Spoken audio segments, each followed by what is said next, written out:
ನಮಸ್ಕಾರ ಫ್ರೆಂಡ್ಸ್, ನಾನು ನಿಮ್ಮ ಮಧು. ಉತ್ತರ ಕರ್ನಾಟಕದ ಅಡುಗೆಗಳು ಚಾನಲ್ನ ವೀಕ್ಷಿಸುತ್ತಿರೋ ನಿಮಗೆಲ್ಲರಿಗೂ ನನ್ನ ಚಾನಲ್ಗೆ ಸ್ವಾಗತ.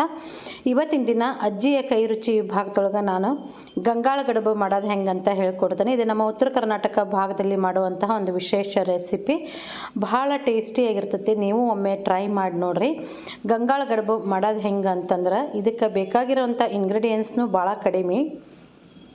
ಮೊದಲಿಗೆ ಒಂದು 1/4 ಕಪ್ನಷ್ಟು ಬೆಲ್ಲನ ನೀರು ಹಾಕಿ ಬಿಸಿ ಮಾಡೋಕ್ಕಿಡ್ತೀನಿ. ಬೆಲ್ಲನ ಕರಗಿಸ್ಕೊಂಡ್ರೆ ಸಾಕು, ಪಾಕ ಬರೋ ಅವಶ್ಯ ಏನಿಲ್ಲ. ಬೆಲ್ಲ ಸಂಪೂರ್ಣವಾಗಿ ಕರಗಿದ ಮೇಲೆ ಇದನ್ನು ಸೋಸ್ಕೊಳ್ರಿ. ಸೋಸ್ಕೊಳ್ಳಿಲ್ಲ ಅಂದ್ರೆ ಕಲ್ಲು ಕಸರು ಹಂಗೆ ಉಳಿತಾವ. ಸ್ವಚ್ಛ ಇದ್ರನ್ನ ಚಲೋ ಅನ್ನಿಸ್ತೈತಿ. ಸೋಸಿ ಕಂಪ್ಲೀಟಾಗಿ ತಣ್ಣಗಾಗೋದಕ್ಕೆ ಬಿಡ್ರಿ. ಬಿಸಿ ಇದ್ದಾಗ ಇದಕ್ಕೆ ನಾವೇನು ಮಾಡೋಕ್ಕೆ ಹೋಗಬಾರ್ದು. ಪೂರ್ತಿಯಾಗಿ ತಣ್ಣಗಾದ್ಮೇಲೆ ಇದಕ್ಕೆ ಗೋಧಿ ಹಿಟ್ಟನ್ನ ಹಾಕ್ಕೊಳ್ತೇನೆ. ಗೋಧಿ ಹಿಟ್ಟು ದೋಸೆ ಹಿಟ್ಟಿನ ಹದಕ್ಕೆ ಬರೋವರೆಗೂ ಹಾಕ್ಕೊಳ್ಬೇಕಾಗ್ತೈತಿ. ನಾನಿಲ್ಲಿ 5 ರಿಂದ 6 ಟೇಬಲ್ ಸ್ಪೂನ್ ಅಷ್ಟು ಗೋಧಿ ಹಿಟ್ಟನ್ನ ಹಾಕ್ಕೊಳ್ತೇನೆ. ಇದಕ್ಕೆ ಗೋಧಿ ಹಿಟ್ಟನ್ನ ಹಾಕ್ಕೊಳ್ಳೋ ಅಳತಿ ಕರೆಕ್ಟಾಗಿ ಇರಬೇಕು ಅಂತೇನಿಲ್ಲ. ಅದು ದೋಸೆ ಹಿಟ್ಟಿನ ಹದಕ್ಕೆ ಬರೋವರೆಗೂ ಈ ಹಿಟ್ಟನ್ನು ಸೇರಿಸ್ಕೋಬೇಕಾಗ್ತೈತಿ.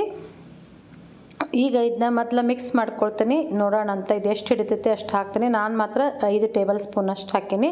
ನಾನು ಬೆಲ್ಲದ ಅಳತೆನೂ ಕಡಿಮೆ ತೊಗೊಂಡಿದ್ದಿಲ್ಲ, 1/4 ಕಪ್ನಷ್ಟು ಸ್ವಲ್ಪ ಪ್ರಮಾಣದೊಳಗೆ ಮಾಡತ್ತೀನಿಲ್ಲ. ಹಿಂಗಾಗಿ ಒಂದು 5 ಟೇಬಲ್ ಸ್ಪೂನಷ್ಟು ಗೋಧಿ ಹಿಟ್ಟನ್ನ ಹಾಕಿ ಸರಿಯಾಗಿ ಗಂಟಿರ್ಲಾರ್ದಂಗೆ ಮಿಕ್ಸ್ ಮಾಡ್ಕೊಳ್ತೀನಿ. ಇದನ್ನು ಮಿಕ್ಸ್ ಮಾಡಿ ನಾವು ಒಂದು 15 ರಿಂದ 20 ನಿಮಿಷದವರೆಗೂ ಒಂದು ಸೈಡ್ ಇಟ್ಟುಬಿಡಬೇಕು. ಒಂದು ಮುಚ್ಚಳನ ಮುಚ್ಚಿಡ್ರಿ. ನಾನಿಲ್ಲಿ ಅರ್ಧ ಗಂಟೆ ಬಿಟ್ಟು ಒಂದು ಅರ್ಧ ಚಮಚದಷ್ಟು ಏಲಕ್ಕಿ ಶುಂಠಿ ಪುಡಿ ಹಾಕ್ಕೊಳ್ತೀನಿ. ನಮ್ಮ ಮನ್ಯಾಗ ನಮ್ಮ ಅಜ್ಜಿಯರು ಜಾಜಿಕಾಯಿ, ಏಲಕ್ಕಿ ಮತ್ತು ಶುಂಠಿ, ಒಣ ಶುಂಠಿ ಇದನ್ನೆಲ್ಲ ಮಿಕ್ಸ್ ಮಾಡಿ ಇಟ್ಕೊಳ್ತಿದ್ರು. ಅದನ್ನು ನಾನು ಪುಡಿ ಮಾಡಿ ಹಾಕಿರೋದು. ಅದೊಂದು ಘಮ ಭಾಳ ರುಚಿ ಇರ್ತೈತಿ. ಆಮೇಲೆ ಒಂದು 1/4 ಕಪ್ನಷ್ಟು ಒಣ ಕೊಬ್ಬರಿ ತುರಿ ಹಾಕ್ಕೊಳ್ರಿ. ಹಾಕಿ ಸರಿಯಾಗಿ ಮಿಕ್ಸ್ ಮಾಡ್ಕೊಳ್ರಿ. ಶುಂಠಿ ಮತ್ತು ಜಾಜಿಕಾಯಿ, ಏಲಕ್ಕಿದು ಒಂದು ಘಮ ಮಸ್ತ್ ಬರ್ತೈತಿ. ಸರಿಯಾಗಿ ಮಿಕ್ಸ್ ಮಾಡ್ಕೊಳ್ರಿ ಗಂಟಿರ್ಲಾರ್ದಂಗೆ. ಅರ್ಧ ಗಂಟೆ ಹಿಟ್ಟನ್ನ ನೆನೆಸಿಡ್ಬೇಕಾಗ್ತೈತಿ. ಆಮೇಲೆ ಒಂದು ಗಂಗಾಳ ತೊಗೊಂಡಿನಿ. ನಮ್ಮ ಮನ್ಯಾಗ ಮೊದಲು ನಮ್ಮ ಅಜ್ಜಿಯರು ಕಂಚಿನ ಗಂಗಾಳ ಉಪಯೋಗಿಸ್ತಿದ್ರು ಈ ಗಂಗಾಳ ಗಡುಬು ಮಾಡೋಕೆ. ಕಂಚಿನ ಗಂಗಾಳ ನಾವು ಈಗ ರೆಗ್ಯುಲರಾಗಿ ಉಪಯೋಗಿಸಂಗಿಲ್ಲ. ಅದು ಒಂಥರ ಕಪ್ಪಾಗಿಬಿಟ್ಟಿರ್ತೈತಿ. ಅದಕ್ಕೆ ನಾನು ಏನು ಮಾಡೀನಿ, ಮಾಮೂಲಿಯಾಗಿ ಸ್ಟೀಲಿಂದ ಒಂದು ಗಂಗಾಳ ತೊಗೊಂಡಿನಿ. ಅದಕ್ಕೆ ತುಪ್ಪ ಹಚ್ಕೊಳ್ತೀನಿ. ತುಪ್ಪ ಹಚ್ಕೊಂಡು ಒಂದು 2 ಸೌಟ್ನಷ್ಟು ಹಿಟ್ಟನ್ನ ಹಾಕ್ಕೊಂಡು ಸ್ಪ್ರೆಡ್ ಮಾಡ್ಕೊಳ್ರಿ. ಜಾಸ್ತಿ ಏನು ಹಾಕೋದು ಬೇಡ, ಮತ್ತು ತೀರ ದಪ್ಪ ಆದ್ರೆ ಅದು ಕೇಕ್ ಥರ ಆಗಿಬಿಡ್ತೈತಿ. ಆಮೇಲೆ ಇನ್ನೊಂದು ವಿಷಯ, ಇದನ್ನು ಕೇಕು ಗೋಧಿ ಹಿಟ್ಟು ಮತ್ತು ಬೆಲ್ಲನ ಮಿಕ್ಸ್ ಮಾಡಿ ಮಿಶ್ರಣದಿಂದ ನಾವು ಕೇಕ್ನೂ ಮಾಡ್ಕೋಬೋದು.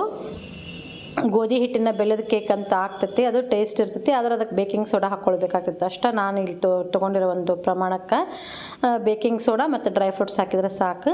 ನಾನಿಲ್ಲಿ ಒಂದು ಅಗಲವಾಗಿರೋ ಪಾತ್ರೆ ಒಳಗೆ ನೀರಿಟ್ಟು ಅದರ ರಿಂಗ್ ಇಟ್ಟು ನಾನು ಈ ಸ್ಪ್ರೆಡ್ ಮಾಡಿರೋಂತಹ ಈ ಗಂಗಾಳ ಏನೈತಲ್ಲ, ಹಿಟ್ಟು ಸ್ಪ್ರೆಡ್ ಮಾಡಿರೋದನ್ನ ಹಾಕಿ ಮೇಲೆ ಒಂದು ಸ್ವಲ್ಪ ಒಣ ಕೊಬ್ಬರಿ ಹಾಕಿ ಮುಚ್ಚಿ 10 ನಿಮಿಷದವರೆಗೂ ಬೇಯಕ್ಕಿಟ್ಟಿದ್ದೆ. ಕಂಪ್ಲೀಟಾಗಿ ಬೆಂದೈತಿ ಅಂತ ಗೊತ್ತಾಗಬೇಕಂದ್ರೆ ಚಾಕುವಿನಿಂದ ನೋಡಿರಿ. ನಾನು 10 ನಿಮಿಷ ಆದಮೇಲೆ ಚೆಕ್ ಮಾಡಿ ನೋಡಿದೆ, ಬೆಂದೈತಿ. ಒಂಚೂರು ತಣ್ಣಗಾದ್ಮೇಲೆ ನಾವು ಇದನ್ನ ಚಾಕುವಿನಿಂದ ನಾನು ಕಟ್ ಮಾಡ್ಕೊಳ್ತೀನಿ. 4 ಭಾಗ ಮಾಡ್ಕೊಳ್ತೀನಿ, ಅಂದರೆ ತ್ರಿಕೋನ ಆಕಾರದೊಳಗೆ ಬರ್ತೈತಿ. ಇದಕ್ಕೆ ಬಿಸಿ ಬಿಸಿ ಇರುವಾಗಲೇ ತುಪ್ಪ ಹಾಕ್ಕೊಂಡು ತಿಂದರೆ ಇನ್ನೂ ಟೇಸ್ಟಾಗಿರ್ತೈತಿ. ನೀವು ಒಮ್ಮೆ ಟ್ರೈ ಮಾಡಿರಿ. ಬಹಳ ಹಳೆ ಕಾಲದ ರೆಸಿಪಿ ಇದು, ಅಜ್ಜಿ ಕಾಲದ ರೆಸಿಪಿ. ಈಗೆಲ್ಲ ಗಂಗಾಳ ಸಿಗಂಗಿಲ್ಲ. ಆದರೂ ನಾವು ಮನೆ ಒಳಗಿರೋಂತಹ ಒಂದು ತಟ್ಟೆ ಒಳಗನ ಮಾಡ್ಕೋಬೋದು. ಇವತ್ತಿನ ಈ ರೆಸಿಪಿ ನಿಮಗೆಲ್ಲ ಇಷ್ಟ ಆಗೈತಿ ಅಂತ ಅಂದ್ಕೊಂಡೇನಿ. ಹಂಗೆ ನಿಮ್ಮ ಫ್ರೆಂಡ್ಸ್ಗೆಲ್ಲ ವಿಡಿಯೋನ ಶೇರ್ ಮಾಡಿರಿ. ಹೊಸದಾಗಿ ಯಾರು ನನ್ನ ಚಾನಲ್ನ ನೋಡೋರು ಪ್ಲೀಸ್ ನನ್ನ ಚಾನಲ್ನ ಸಬ್ಸ್ಕ್ರೈಬ್ ಮಾಡಿಕೊಂಡು ವಿಡಿಯೋನ ನೋಡಿರಿ. ವಿಡಿಯೋ ನೋಡಿದ ಎಲ್ಲರಿಗೂ ನಮಸ್ಕಾರ, ಧನ್ಯವಾದಗಳು.